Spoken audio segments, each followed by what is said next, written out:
네, 안녕하세요. 천안상정중학교 친구들. 자, 오늘은 3-1단원 3차시 시간입니다. 우리가 계속해서 담화의 개념과 특성에 대해서 배우고 있는데요. 여러분들은 지난 시간까지 선생님이랑 상황 맥락에 대해서 배웠어요. 그래서 오늘은 담화의 맥락 가운데서도 사회문화적 맥락에 대해서 공부해보는 시간을 가져보겠습니다. 그 전에 여러분들 지난 시간까지 한 내용을 정말 빠르게 간단하게 복습해 볼게요. 첫 번째, 담화의 개념과 특성을 이해한다. 그쵸? 개념이 무엇인지, 특성 두 가지가 무엇인지 알아야 돼요. 담화란 무엇의 연속체였죠? 그렇죠. 화자와 청자가 주고받는 발화의 연속체였어요. 자, 발화는 어떠한 것이 무엇으로 나타난 것이었죠? 머릿속 생각이 음성 언어로 나타난 것을 발화라고 했어요. 그래서 담화의 구성 요소 4가지가 있었는데 여러분들 기억나나요? 그렇죠. 화자, 청자, 내용, 맥락이에요. 화자는 말하는 사람, 청자는 듣는 사람. 그리고 내용은 화자와 청자가 주고받는 말, 맥락은 담화가 이루어지는 배경이에요. 그래서 맥락에 따라서, 배경에 따라서 같은 내용의 담화여도 달라질 수 있다라는 것까지 지난 시간에 배웠어요. 또 통일성은 내용 측면의 긴밀함이었어요. 그래서 신비와 윤하의 말을 들으면서 우리가 내용상으로 긴밀해야지만 담화라고 볼 수 있다. 통일성, 그러니까 주제와 관련 없는 문장을 넣으면 안 된다라는 걸 배웠고요. 응집성, 형식적으로 긴밀하게 연결되는 형식상의 긴밀함이에요. 그래서 두 가지의 고리, 두 가지의 표현을 통해서 우리가 문장을 긴밀하게 연결할 수 있었는데 그것이 무엇이었죠? 그렇죠. 지시 표현과 접속 표현을 활용하면 굉장히 문장들이 압축적으로 그리고 끈끈하게 연결이 될 수 있다고 했어요. 그래서 통일성과 응집성을 중요하다고 했죠. 자, 그래서 담화의 특성은 첫 번째, 통일성을 갖춰야 한다. 두 번째, 응집성을 갖춰야 한다. 이 두 가지를 모두 갖춰야만 우리가 담화라고 봅니다. 두 번째, 담화의 의미는 고정되어 있지 않아요. 같은 내용의 담화라도 맥락 속에서 결정이 되기 때문에 담화의 구성 요소 4가지 중에서 맥락은 필수 요건이다 라고 설명을 했습니다. 자, 그러면서 지시표현 여러 가지를 선생님이 가르쳐 주었어요. 지시표현은 담화를 구성한 요소를 직접 가리키는 표현으로 이, 그, 저와 같은 말이 들어가면 지시표현이라고 했죠.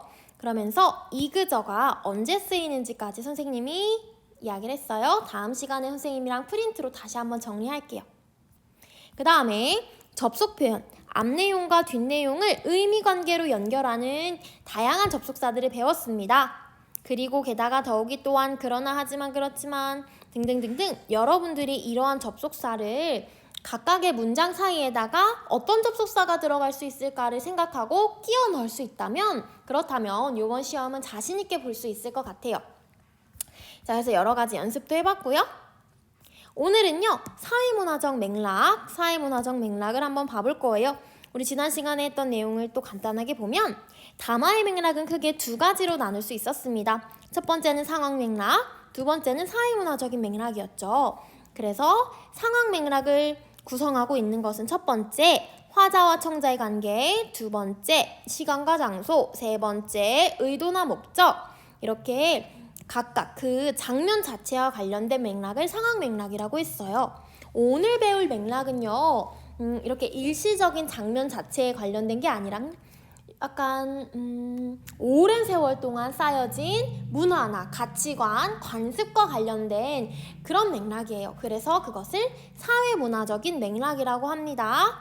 자, 그러면 교과서 118쪽 사회문화적 맥락을 본격적으로 진도를 나가겠습니다. 첫 번째, 가와 나를 보고 담화의 해석에 영향을 미치는 사회문화적 맥락을 알아봅시다.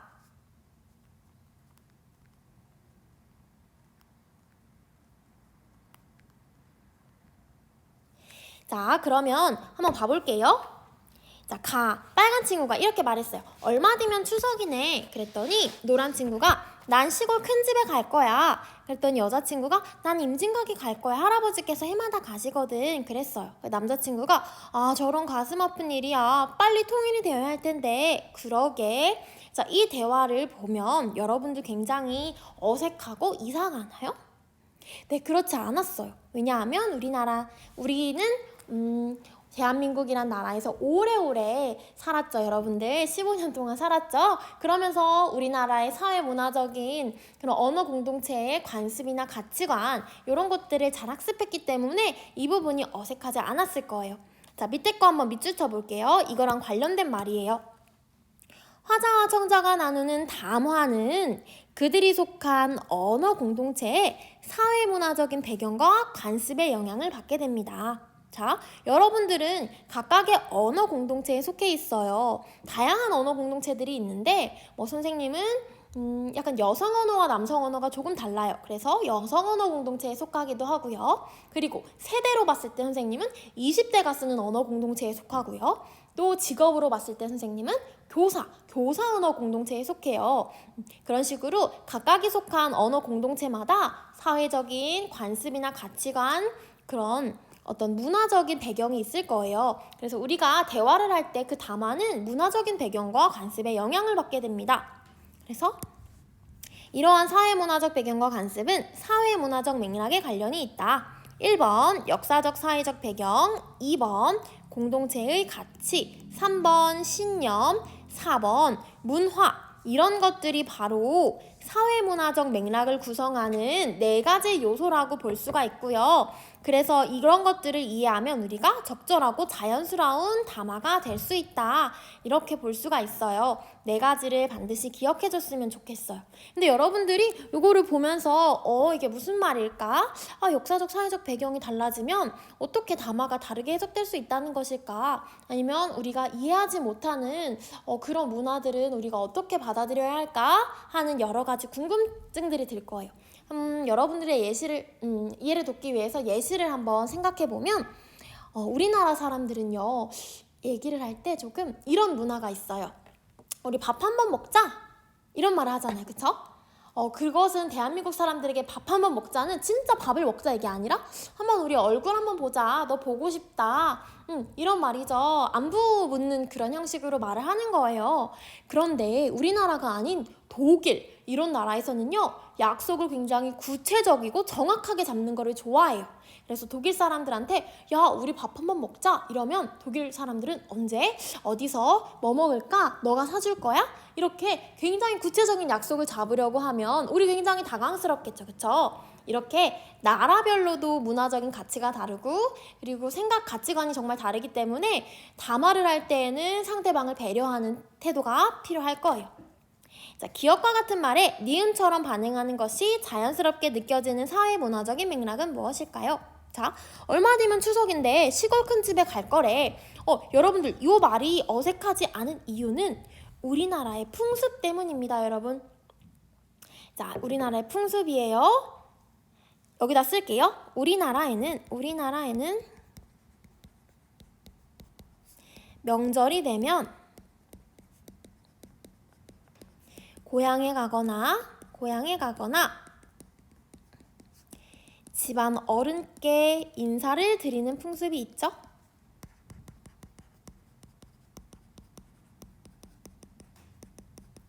우리나라에는 명절이 되면 고향에 가거나 집안 어른께 인사를 드리는 그런 풍습이 있기 때문에 기억과 같은 말에 니은처럼 난 시골 큰 집에 갈 거야 라는 말이 굉장히 자연스럽게 여러분들에게 느껴졌을 거예요. 그쵸?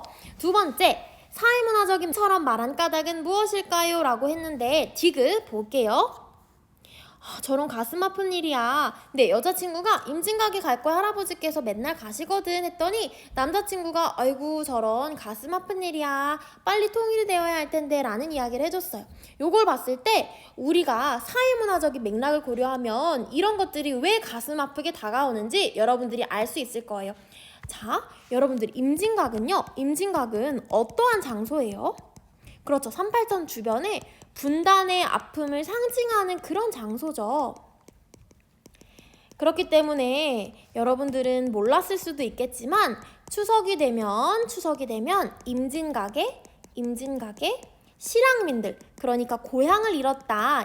그래서 실향민인데요. 진짜 고향을 잃어버린 게 아니라 고향이 북한이고 그리고 자기의 가족들이 북한에 있는 사람들 이산가족을 실향민이라고 표현을 한 것 같아요. 그래서 추석이 되면 임진각에 실향민들이 모여 합동제사를 지내며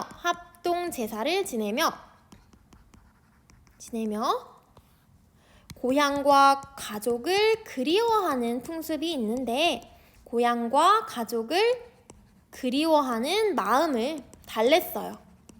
그 마음을 달랬는데 여학생의 할아버지도 그럴 것이라 생각한 거죠. 그쵸? 여학생의 할아버지도 그럴 것이라고 생각한 거예요. 그럴 것이라 생각해서, 그래서 아이고 마음이 아프구나, 빨리 통일이 되어야 할 텐데 라고 이제 위로를 해준 것 같아요. 여러분, 아직 못 쓴 친구들은 영상을 잠깐 멈추고 필기해 보세요. 자, 그래서 사회문화적 맥락 이 부분에 밑줄 긋겠습니다. 첫 번째, 담화는 역사적 사회적 배경 1번 동그라미, 공동체의 가치 2번, 신념 3번, 문화 4번, 이렇게 해서 이 네 가지 모두가 사회문화적인 맥락을 이루는 구성 요소예요. 그리고 이 사회문화적인 맥락은 사회문화적 배경과 관습과 관련되어 있어요. 자, 그런데 어떤 친구들은 선생님, 사회문화적인 거는 항상 외국 문화랑만 차이가 있나요? 그런데 그게 아닌 것 같아요. 세대별로도 쓰는 언어가 다르고요. 성별 쓰는 언어가 다르고요. 다양한 그런 문화가 다르죠. 각자 언어 공동체마다 다릅니다. 반드시 외국이랑만 우리가 차이가 있는 건 아니에요. 예를 들어 볼게요. 예를 들어서 젊은 세대들은요, 신조어를 좀 많이 쓰지만 나이가 많은 우리 윗 어른 세대들은요, 한자어를 굉장히 많이 사용합니다. 왜냐하면 그 당시에는 학교 교육에서 한자를 배웠고, 그리고 신문이나 이런 것들이 한자로 많이 구성이 되어 있을 때이기 때문에 세대에 따라서 쓰는 언어가 달라요. 또 성별에 따라서도 다른데, 예를 들어서 선생님이 예를 들어서 어디가 아플 때 어디가 아프다라고 이야기를 하면 여자친구들은 선생님 왜 그래요? 괜찮아요? 어떡하죠? 선생님 많이 아프겠다 이렇게 이야기를 해주면, 남자친구들한테 선생님 여기가 아파 이러면 남자친구들은 헐 선생님 눈이 아프세요? 안과를 얼른 가보시는 게 좋을 것 같아요. 제가 이 병원 아는데 추천해 드릴까요? 아니면 선생님 안약을 얼른 넣어야 나을 것 같아요. 이렇게 먼저 해결 방안을 이야기하는 친구들이 있어요. 뭔가 이렇게 여자와 남자가 쓰는 사고방식 자체가 다르기 때문에 언어도 달라질 수밖에 없다고 생각을 해요, 쌤이. 그래서 이렇게 자신이 속한 언어 공동체의 문화나 가치관에 따라서 담화가 다르게 해석될 수 있습니다. 탐구 2번을 한번 봐볼게요. 다음 만화를 살펴보고 사회문화적인 맥락을 고려해서 의사소통할 때 필요한 태도가 무엇인지 한번 생각해 보세요. 여자아이가 남자아이를 집에 초대한 것 같아요. 자, 그랬는데 어머니가 반가워 파블로 했더니 아버지가 차린 건 없지만 많이 먹으렴, 이렇게 우리 예의상 하는 말이죠. 이런 말을 했더니 남자애가 이렇게 얘기해요. 수민아, 음식이 이렇게 많은데 왜 차린 게 없다고 말씀하시는 거야? 너희는 원래 3배, 4배 더 많이 차려서 먹니? 이런 식으로 받아들였을 수 있을 것 같아요. 여러분이 만약에 이 여자아이라면 어떻게 대답했을지 짐작해서 한번 써볼게요. 어떻게 대답해야 이 아이가 이해할 수 있을까요? 그렇죠. 우리나라에는 자신을 낮춰서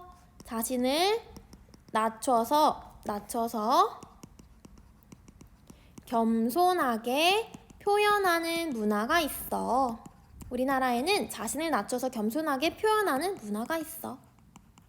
예를 들어서 이런 문화가 되게 많아요. 우리나라는 굉장히 자신을 겸손하고 그다음에 뭔가 깔고 가는 느낌의 그런 언어적인 문화가 많이 있어요. 예를 들면 친구한테 선물을 줄 때도 이거 별거 아닌데, 진짜 별거 아닌데 잘 받아줬으면 좋겠어, 이렇게 이야기를 하죠. 네, 왜냐하면 우리는 겸양의 문화, 겸손한 겸양의 문화를 가지고 있기 때문이에요.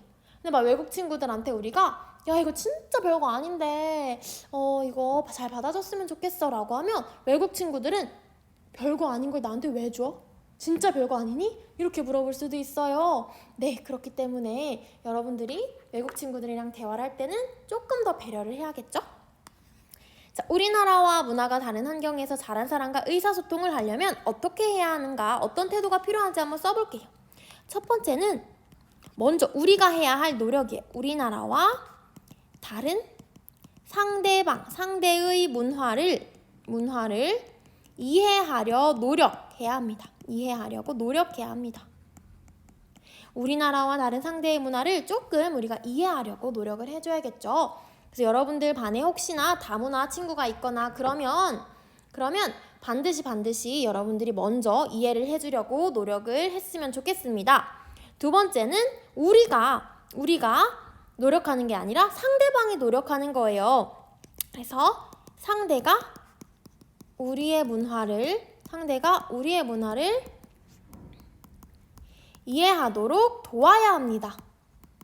이해하도록 도와야 해요. 자, 좋습니다. 그래서 이 두 가지 쌍방향적으로 여러분들이 서로가 노력을 해야지만 이렇게 의사소통이 원활하게 될 수가 있을 것 같아요.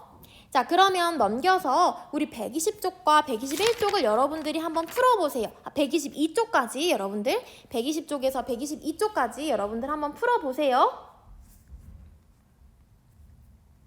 자, 여러분들 혹시 다 풀으셨나요? 영상을 멈추고 풀어보는 게 좋을 것 같아요. 자, 영상을 다 멈추고 풀어본 친구들은 선생님이랑 같이 한번 풀어볼게요. 첫 번째, 화자와 청자가 주고받는 무엇의 연속체를 무엇이라고 할까요? 그렇죠. 발화의 연속체를 담화라고 합니다. 그렇죠? 발화보다는 담화가 조금 더 큰 개념이었어요. 자, 담화의 구성 요소와 그 의미를 연결해 볼게요. 통일성은요, 밑에 거, 응집성은 위에 거지요. 그쵸? 통일성은 내용상의 긴밀함이어서 내용이 주제를 향해 밀접하게 연관되는 거고요. 응집성은 발화들이 형식적으로 긴밀하게 연결되는 것. 그래서 지시 표현과 접속 표현을 사용하면 우리가 굉장히 문장과 문장을 긴밀하게 연결할 수 있습니다. 세 번째, 설명에 해당하는 담화의 맥락을 써보는 거예요. 담화가 이루어지는 장면 자체와 관련된 맥락은 바로 상황 맥락이고요. 그 다음에 두 번째, 사회문화적인 배경과 관습과 관련된 맥락은 우리가 사회문화적 맥락이라고 합니다. 사회문화적인 맥락이라고 합니다. 자, 좋아요. 여러분들 잘했을 거라고 생각하고 121쪽 한번 넘어가 볼게요. 이 글을 읽고 담화의 구성 요건을 생각하면서 활동을 해보는 거예요. 여러분들이 이 글을 읽으면서 찾아야 하는 게 있는데 첫째 문단에서는요, 통일성을 해치는 문장이 있을 거예요. 주제와 관련이 없는 그런 통일성을 해치는 문장을 하나 찾아서 그 문장이 해치는 까닭을 한번 볼게요. 찾아봅니다.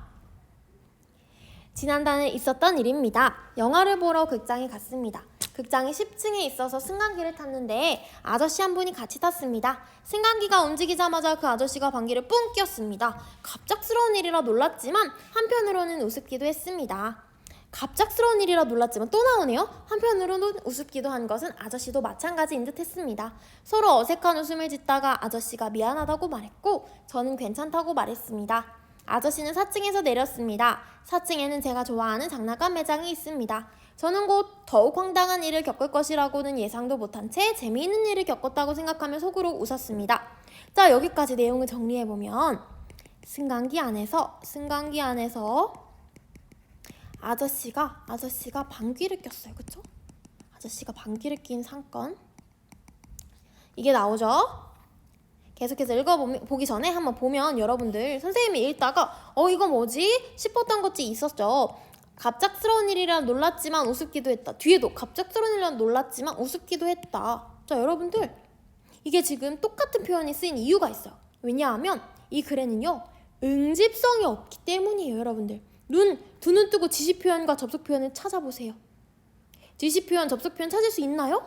이, 그, 저, 그리고, 그러나, 그래서 없습니다. 그래서 이 글은요, 올바른 담화라고 볼 수가 없어요. 왜냐하면 응집성이 없기 때문에. 또한 여기 밑에 보면 통일성을 해쳤대요. 통일성도 없는 그런 글인 것 같아요. 자, 그래서 이거를 갑작스러운 일이라 놀랐지만 두 번 나오는 대신 이것은 아저씨도 마찬가지인 듯 했습니다와 같은 지시 표현 같은 걸 넣으면 훨씬 좋아지겠다 생각을 해야 돼요. 자, 밑에 거 읽어볼게요. 승강기가 5층에서 멈추고 문이 열리며 사람들이 탔습니다. 사람들이 타자마자 모두 얼굴을 찡그리며 코를 킁킁거리는 겁니다. 코를 막으며 약속이라도 한 듯이 저를 힐끗힐끗 쳐다보았습니다. 순간 저는 뭔가 잘못됐다는 것을 깨달았습니다. 아니라고 말하고 싶었습니다. 방귀 낀 것은 제가 아니라고 말하고 싶었습니다. 묵묵히 앞만 보고 서 있었습니다. 말하면 더 방귀 낀 사람처럼 보일 수 있다고 생각했기 때문입니다. 10층을 올라가는 게 100층을 올라가는 것처럼 길게 느껴졌습니다. 여기까지가 바로 사람들이 방귀 낀 게 사람들이 범인이 나라고 오해한 거죠. 그쵸? 방귀 범인이 나라고 오해를 했어요. 그날 이후로 승강기를 타면 방귀 사건이 생각나서 웃음이 나오다가도 긴장하게 됩니다. 여러분도 언제 이런 일을 겪을지 모르니 조심하세요 라고 했어요. 자, 여러분들 요 내용 전체의 주제는요 바로 이렇게 정리할 수가 있겠네요. 승강기 안에 방귀 사건, 이렇게 소재를 정리할 수가 있겠어요. 자, 그러면 밑에 첫째 문단에서 통일성을 해치는 문장 찾았나요, 여러분? 어딘가요? 그렇죠, 이 부분이죠. 어디 나오죠? 4층에는 제가 좋아하는 장난감 매장이 있습니다. 네, 갑자기 방귀 사건에 대해서 이야기를 하는데 4층에 장난감 매장이 있다는 거는 주제와 정말 아무 관련이 없는 거죠. TMI를 이야기하고 있어요. 4층에는 제가 좋아하는 장난감 매장이 있습니다. 이것이 통일성을 해치는 까닭은 무엇일까요? 뭐와 관련이 없어서? 그렇죠, 주제와 관련이 없어서. 그러니까 주제는 한마디로 승강기 안의 방귀 사건이잖아요. 그래서 승강기 안의 방귀 사건과 관련이 없는 문장이라서 이렇게 볼 수가 있을 것 같아요, 여러분. 자, 좋습니다. 121쪽까지 봤고요. 다음에 122쪽 넘어가서 응집성을 고려해서 첫째 문단을 고쳤대요. 그러니까 이 글을 쓴 사람도 뭔가 이상한 거예요. 하나도 내용이 문장과 문장이 긴밀하게 연결이 안 됐네. 그러면 접속 표현과 지시 표현을 넣어서 응집성을 넣어봐야지 라고 생각해서 고친 것 같아요. 첫 번째, 그런데. 자, 그런데라고 하는 거는 어떤 접속사였죠? 네, 맞아요. 앞뒤 내용이 비슷하지도 않고 반대되지도 않고 갑작스러운 이야기가 나오는 거예요. 아저씨가 같이 탔는데 방귀를 뿜 뀌었다 라고 하는 거는 갑자기 새로운 내용이 나오면서 내용이 전환될 때, 새로운 방향으로 갈 때 이런 게 나오죠. 자, 그런데는요 접속 표현이고요. 여기 한번 이렇게 보면 그런데를 넣으면 앞뒤 문장이 자연스럽게 연결되겠어. 자, 그런데의 역할은요 새로운 내용이 등장할 때 씁니다. 그리고 이거를 화제 전환 이렇게 쓰겠죠. 화제 전환, 새로운 내용이 등장할 때 쓰고요. 요거는 바로 화제 전환 이렇게 볼 수가 있을 것 같아요. 자, 갑작스러운 일이라 놀랐지만 한편으로 우습기도 했습니다. 그것은 아저씨도 마찬가지인 듯 했습니다. 이 친구는요 여기다가 지시 표현을 넣어줬네요. 그쵸? 자, 여러분 바로 이 그것은 무엇을 의미할까요? 그것은에 해당하는 게 무엇인지 찾아 써보세요. 그렇죠, 바로 앞에 갑작스러운 일이라 놀랐지만 한편으로 우습기도 했다. 그게 바로 그것은에 해당하는 거죠. 그쵸? 나도 갑작스러운 일이라 놀랐지만 우스웠어요. 그렇지만 그것은, 그러니까 이것은 갑작스러운 일이라 놀랐고 우스웠던 사람은 아저씨도 마찬가지였다는 거잖아요. 그쵸? 그래서 그것은 지시 표현이고요. 어떤 역할을 하냐면 여기다 쓸게요. 바로 앞문장의 내용, 앞문장, 앞의 내용을 지시하는 거예요. 근데 바로 앞의 내용이 아니라 앞의 문장일 수도 있고요. 이전에 나왔던 거면 지시를 할 수가 있습니다. 자, 그러면 여러분들 아까 둘째 문단 여기 응집성을 채워봤을 거예요. 선생님이랑 같이 한번 채워볼게요. 승강기가 5층에서 멈추고 문이 열리며 사람들이 탔습니다. 땡땡땡, 사람들이 타자마자 얼굴이 찡그리고 코를 킁킁거렸대요. 뭐 들어가면 좋을까요? 그렇죠, 그런데 말입니다 하는 그런데가 들어가면 좋아요. 왜냐하면 사람들이 탄 거랑 얼굴을 찡그리며 코를 킁킁거리는 거랑 어떤 비슷한 내용의 나열, 그리고도 아니고요. 반대되는 내용도 아니죠. 사람들이 탔는데 갑자기 새로운 사건, 얼굴을 찡그리며 코를 킁킁거리는 새로운 방향으로 전환이 됐어요. 그런데라고 써주고 다른 방향으로 전환하는 그런 전환의 접속사예요. 그 다음에 땡땡땡 코를 막으며 약속이라 한 듯이 저를 힐끗힐끗 쳐다보았대요. 뭘 들어가면 좋을까요? 그렇죠. 그리고 그러다가 다 맞아요. 왜냐하면 앞에 사람들이 얼굴 찡그리며 코를 킁킁거리는 행위나 뒤에 문장 힐끗힐끗 쳐다보는 행위나 둘 다 비슷하게 뭔가 저 사람 방귀 꼈구나, 정말 화가 나 라는 이런 제스처잖아요. 비슷한 내용이 나열되면 그리고 뭐 또한 이런 거를 써주죠. 순간 저는 뭔가 잘못됐다는 것을 깨달았습니다. 아니라고 말하고 싶었습니다. 방귀 낀 것은 제가 아니라고 싶었습니다. 아니라고 말하고 싶었습니다. 땡땡땡 묵묵히 앞만 보고 있었습니다. 뭐가 들어가면 좋을까요? 그렇죠. 그러나나, 그렇지만, 하지만 이런 게 들어가면 좋아요. 왜냐하면 앞뒤 내용을 보면 아니라고 말하고 싶었지만 결국에는 얘기 못하고 묵묵히 앞만 보고 서 있잖아요. 앞뒤 내용이 반대되는 거죠? 그래가지고 그러나를 쓰면 좋습니다. 여러분, 그리고에는요 앞뒤 비슷한 내용 나열 이렇게 써줄게요. 그리고의 역할이에요. 앞뒤 비슷한 내용 나열. 자, 그러나 그렇지만은 여러분들 알아요. 어떤 때 쓰는 거죠? 그렇죠. 앞뒤가 반대되는 내용. 앞뒤가 반대되는 내용. 그때 뭐 역접의 관계 이렇게 얘기해요. 앞뒤 내용이 역접된다. 반대되는 내용을 붙여줄 때 그러나 그렇지만 이게 사용돼요. 마지막, 그렇게 말하면 더 방귀 낀 사람처럼 보일 수 있다고 생각했다. 얘들아, 나머지는요 다 접속 표현인데 얘는요 지시 표현이에요. 왜냐하면 앞의 내용을 가르치기 때문이에요. 앞 내용을 지시하기 때문에 앞 내용을 지시해서 괜히 쓸데없이 앞에 말한 걸 한 번 더 이야기할 수 있는 것을 막아줍니다. 그래서 그걸 지시 표현이라고 하고요. 여러분들 그러면 그렇게가 과연 어떤 것을 의미하는지 찾아보세요. 어떻게 말하면 더 방귀 낀 사람처럼 보일 수 있다고 생각했기 때문일까요? 그렇죠. 그렇게는요. 바로 앞문장은 아니지만 여기 나오죠. 방귀 낀 것은 제가 아니라고 말하고 싶었습니다. 요걸 말하고 싶었어요.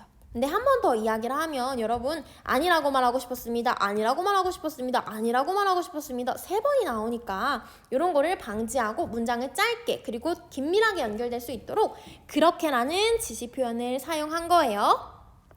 자, 여러분 오늘 수업은 여기까지 하겠습니다. 너무너무 수고 많았어요. 다음 차시에는 프린트랑 나머지 학습 활동 하도록 하겠습니다.